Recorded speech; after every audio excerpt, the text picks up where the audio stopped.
Gaza में बरसों बाद खुशियों और जश्न का माहौल देखने को मिल रहा है। भारी भरकम लोगों से लबरेज भीड़ के चेहरे खिले हुए हैं। दरअसल बीते 25 जनवरी को इजराइल ने युद्ध विराम समझौते के तहत 200 फिलिस्तीनी कैदियों को रिहा किया। इससे गाजा के लोगों में जबरदस्त खुशी देखी गई।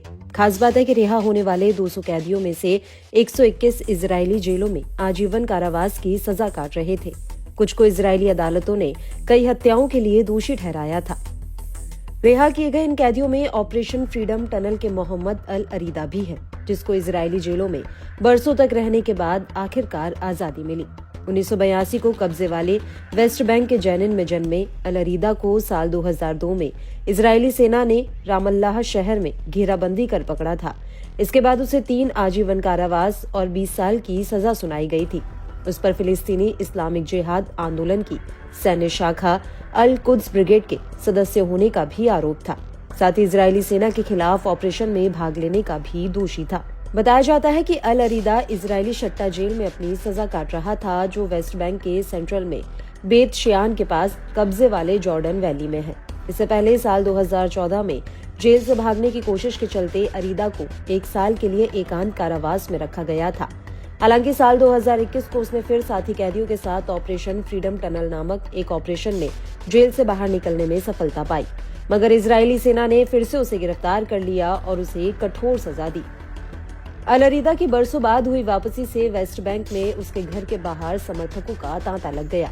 इस दौरान स्थानीय लोगों ने उनका गर्मजोशी से स्वागत किया।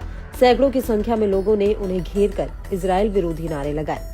इस दौरान उनकी मां सबीहा अल अरीदा भी थी, जिन्होंने भीड़ के बीच में ही एक दूसरे को गले लगाकर मुलाकात की। इसके बाद अल अरीदा ने कहा कि बहुत से लोग चाहते हैं कि मैं गाजा में हुई घटना के बारे में बात करूं। मैं कहता हूं और हमेशा कहता रहूंगा।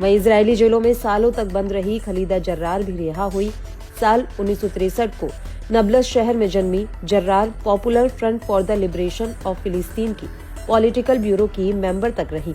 इसके अलावा जर्रार ने फिलिस्तीनी विधान परिषद में एक डिप्टी और फिलिस्तीनी विधान परिषद में बंदियों की फाइल के लिए जिम्मेदार अधिकारी के रूप में भी काम किया। इजराइल विरोधी गतिविधियों के चलते उन्हें साल 2015 को रामल्लाह से पकड़ा गया था।